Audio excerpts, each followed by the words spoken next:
Shalom saudaraku yang dikasihi oleh Tuhan Yesus Kristus. Kita jumpa lagi di dalam kasih Tuhan Yesus Kristus. Dan selalu yang menjadi doa dan harapan saya, biarlah berkat Tuhan, sukacita dan damai sejahtera Allah senantiasa memenuhi kehidupan Bapak Ibu Saudara sekalian. Mari kita siapkan hati kita saat ini untuk masuk di dalam doa syukur pagi ini.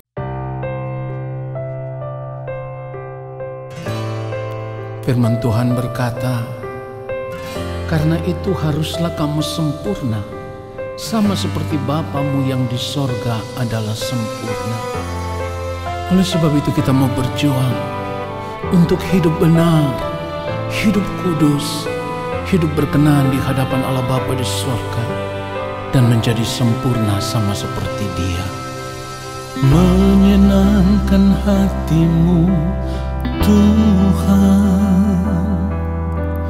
itu kerinduan hatiku. Ya Bapa, ku mau selalu kudus dalam seluruh hidupku.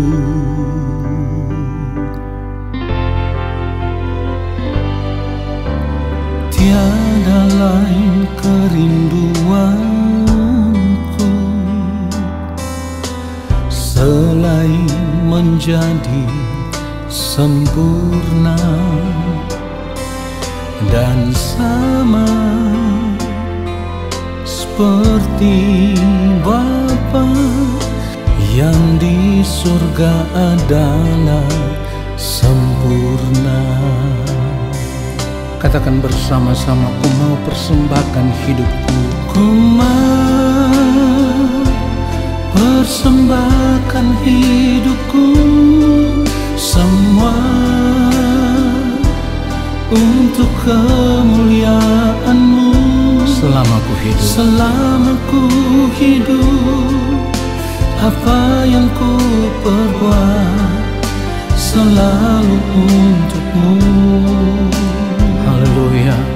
Sampai tiba waktumu, sampai tiba waktumu bagiku.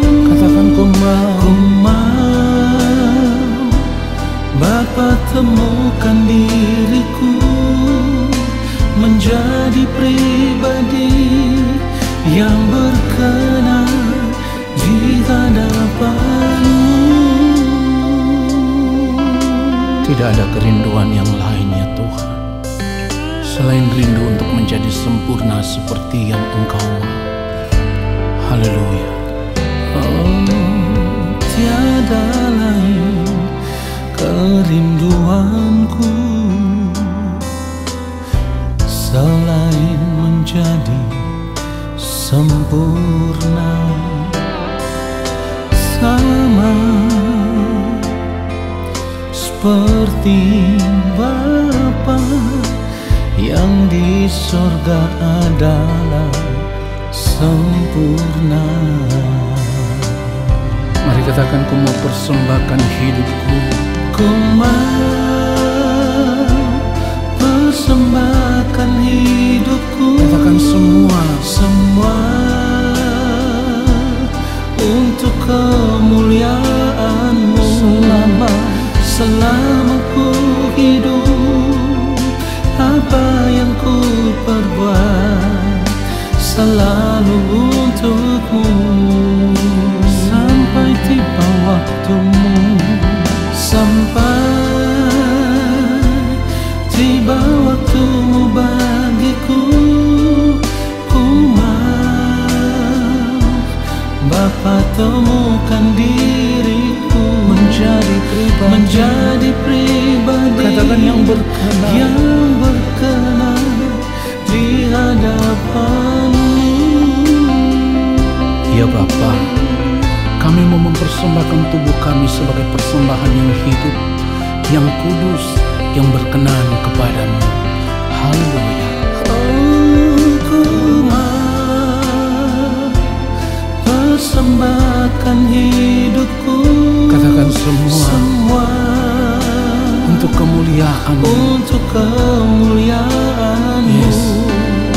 Selama ku hidup, apa yang ku perbuat selalu untuk-Mu. Sampai tiba waktu-Mu, sampai tiba waktu-Mu bagiku. katakan ku mau. Bapa, temukan diriku menjadi pribadi yang berkenan di hadapan-Mu. Menjadi pribadi yang berkenan, menjadi pribadi yang berkenan. katakan sekali lagi, menjadi pribadi yang berkenan di hadapan-Mu. di hadapan-Mu. Ini kerinduan kami ya Tuhan, menjadi pribadi yang senantiasa berkenan kepadamu dan hidup hanya untuk memuliakan Engkau. Haleluya.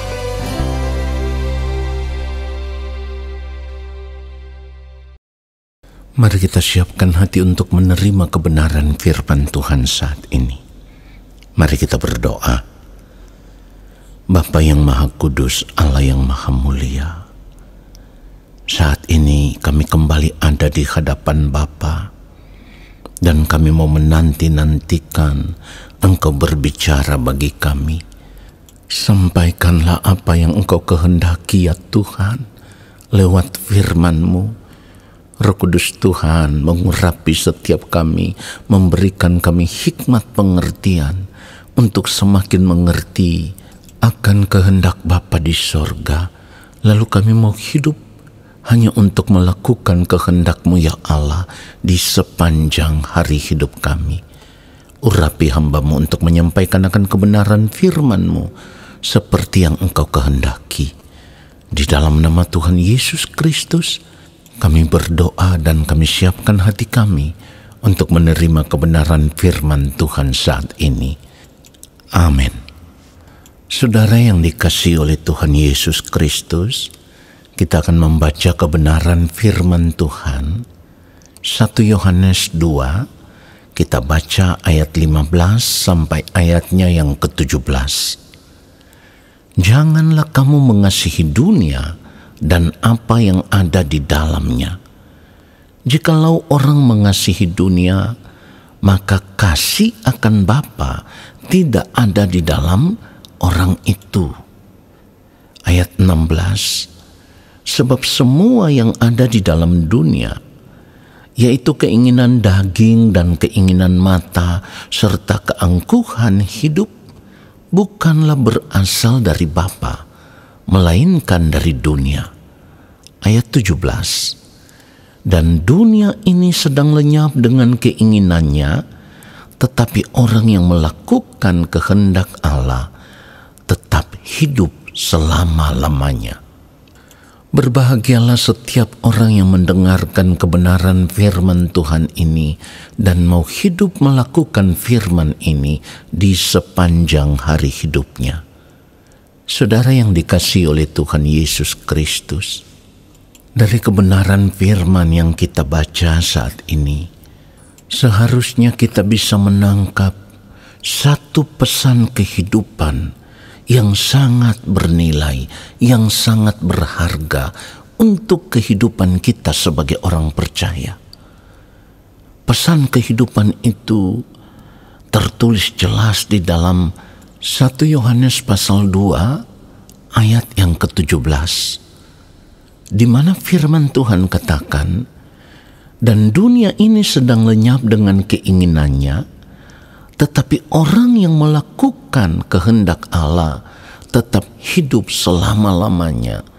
Ini artinya kita harus benar-benar sadar tidak selamanya kita ada di dunia ini.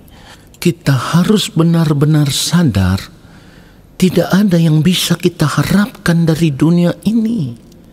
Karena saat ini dunia ini sedang berjalan menuju kehancuran. Kalau firman Tuhan katakan dunia ini sedang lenyap, itu artinya akhir dari kehidupan dunia yang kita tempati saat ini sedang berlangsung, atau dengan kata lain telah berlangsung, ya. Sedikit demi sedikit akan hilang lenyap, sedikit demi sedikit akan hancur, saudaraku. Dan pada akhirnya seperti yang firman Tuhan katakan, dunia ini akan hangus di dalam nyala api. Ini tertulis jelas di dalam 2 Petrus pasal 3 ayat 10, saudaraku. Dikatakan, tetapi hari Tuhan akan tiba seperti pencuri. Pada hari itu langit akan lenyap dengan gemuruh yang dahsyat, dan unsur-unsur dunia akan hangus dalam nyala api. Dan bumi dan segala yang ada di atasnya akan hilang lenyap. Saudara perhatikan itu. Jadi kalau saat ini kita sudah tahu dunia ini sedang berjalan menuju kehancuran, pertanyaannya apa yang kita harapkan dari dunia ini? Mengapa sampai saat ini kita masih menaruh hati kita, membiarkan hati kita terikat dengan dunia ini? Adalah suatu kebodohan. Ini harus saya tegaskan. Adalah suatu kebodohan kalau kita sudah tahu bahwa dunia ini sedang lenyap, lalu kita masih membiarkan hidup kita terikat dengan dunia ini. Kita masih menaruh harapan kita supaya dunia ini akan berubah menjadi lebih baik. Ini suatu kebodohan yang kita lakukan sebagai orang percaya. Kalau kita masih mengharapkan dunia ini berubah menjadi lebih baik, itu artinya kita tidak percaya kepada firman Tuhan. Dan itu juga berarti kita tidak percaya kepada Allah. Karena firman Tuhan ini adalah suara Tuhan sendiri. Ingat saudaraku, dari kebenaran firman yang kita baca ini ada nasihat Tuhan yang sangat luar biasa, di mana firman Tuhan katakan, janganlah kamu mengasihi dunia dan apa yang ada di dalamnya.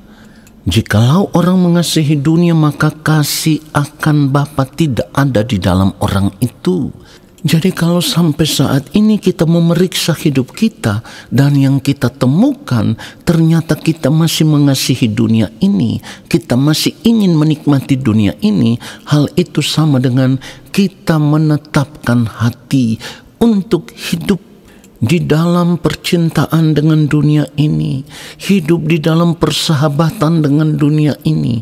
Padahal seharusnya kita mengerti firman Tuhan katakan persahabatan dengan dunia adalah permusuhan dengan Allah.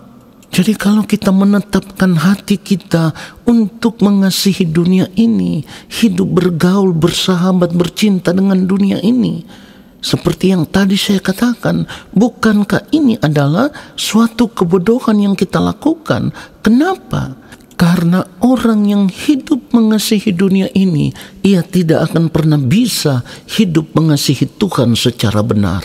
Dan orang yang tidak hidup mengasihi Tuhan secara benar, ia sedang mengantarkan dirinya. Perhatikan ini, ia sedang mengantarkan dirinya untuk berjalan menuju kebinasaan kekal. Karena orang percaya yang mengasihi Tuhan secara benar akan menetapkan hati untuk hidup benar. Dengar ini saudaraku, saya ulang sekali lagi, orang percaya yang mau hidup mengasihi Tuhan secara benar, ia akan menetapkan hatinya untuk hidup benar. Hidup benar berarti ia akan menjaga kesucian hidupnya, menjaga kekudusan hidupnya, menjaga kebenaran hidupnya. Artinya di dalam setiap detik waktu hidup yang Tuhan berikan kepada kita sebagai orang percaya, kita akan menetapkan hati kita untuk hidup benar di hadapan Tuhan, untuk hidup terus ditemukan berkenan di hadapan Allah Bapa di sorga. Dan hidup yang berkenan di hadapan Allah Bapa di sorga itu adalah hidup di dalam penurutan akan kehendak Allah. Dengan kata lain, di sepanjang detik waktu hidup kita, kita hanya hidup untuk melakukan kehendak Allah Bapa di sorga. Dan kita tahu, seperti yang firman Tuhan katakan, dunia ini sedang lenyap dengan keinginannya. Perhatikan ini.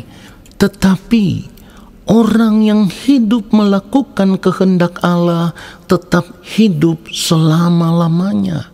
Artinya ketika dunia ini lenyap, ketika masa hidup kita di dunia ini berakhir, perhatikan ini, setiap orang yang hidup dalam penurutan akan kehendak Allah, hidup melakukan kehendak Allah di sepanjang hari hidupnya selama hidup di dunia ini, ia akan menuai hidup yang kekal dan akan diterima di dalam kerajaan Allah Bapa di sorga. Inilah yang dimaksudkan, tetap hidup selama-lamanya.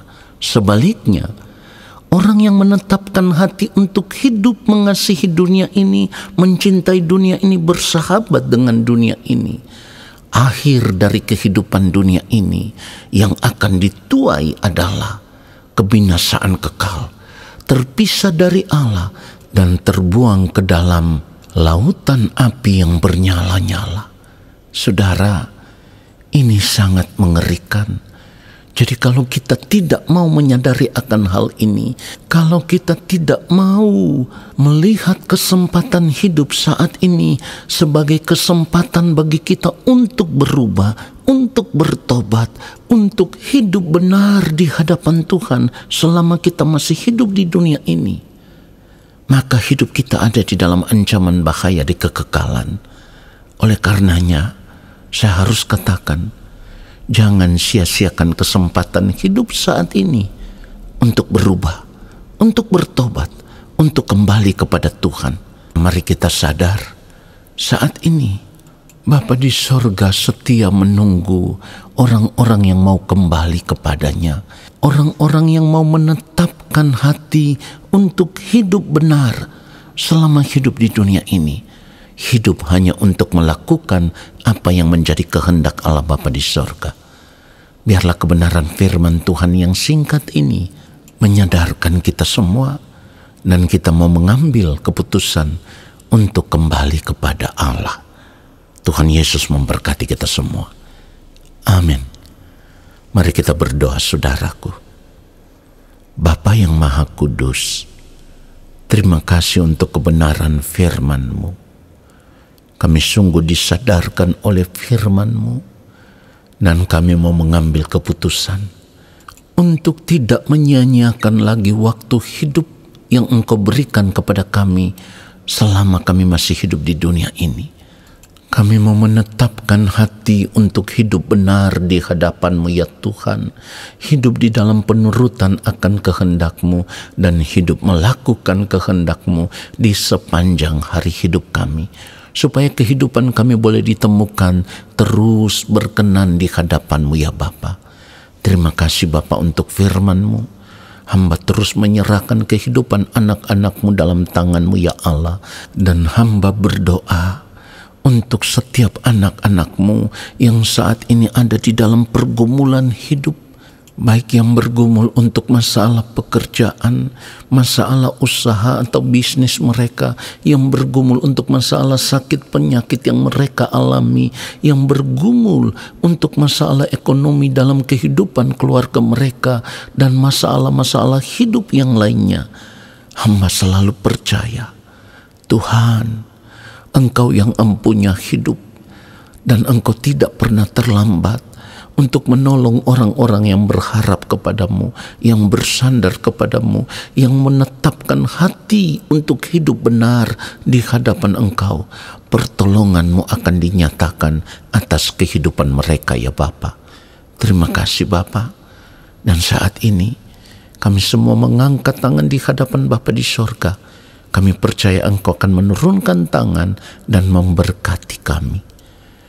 Turunlah atas kehidupan kami segala berkat kasih karunia daripada Allah Bapa di sorga. Rahmat cinta kasih yang berlimpah-limpah dari Gembala Agung yang mulia Tuhan Yesus Kristus di dalam persekutuan yang manis dengan Roh Allah yang kudus, menyertai langkah hidup kami dan memberkati kami sekarang dan sampai selama-lamanya. Amin. Saudaraku, terima kasih sudah mengikuti doa syukur pagi ini. Sampai jumpa dalam doa syukur besok hari. Dan selamat menjalankan aktivitas hidup di sepanjang hari ini. Percayalah, Tuhan tidak pernah meninggalkan orang-orang yang mau hidup benar di hadapannya. Tuhan Yesus memberkati kita semua. Shalom.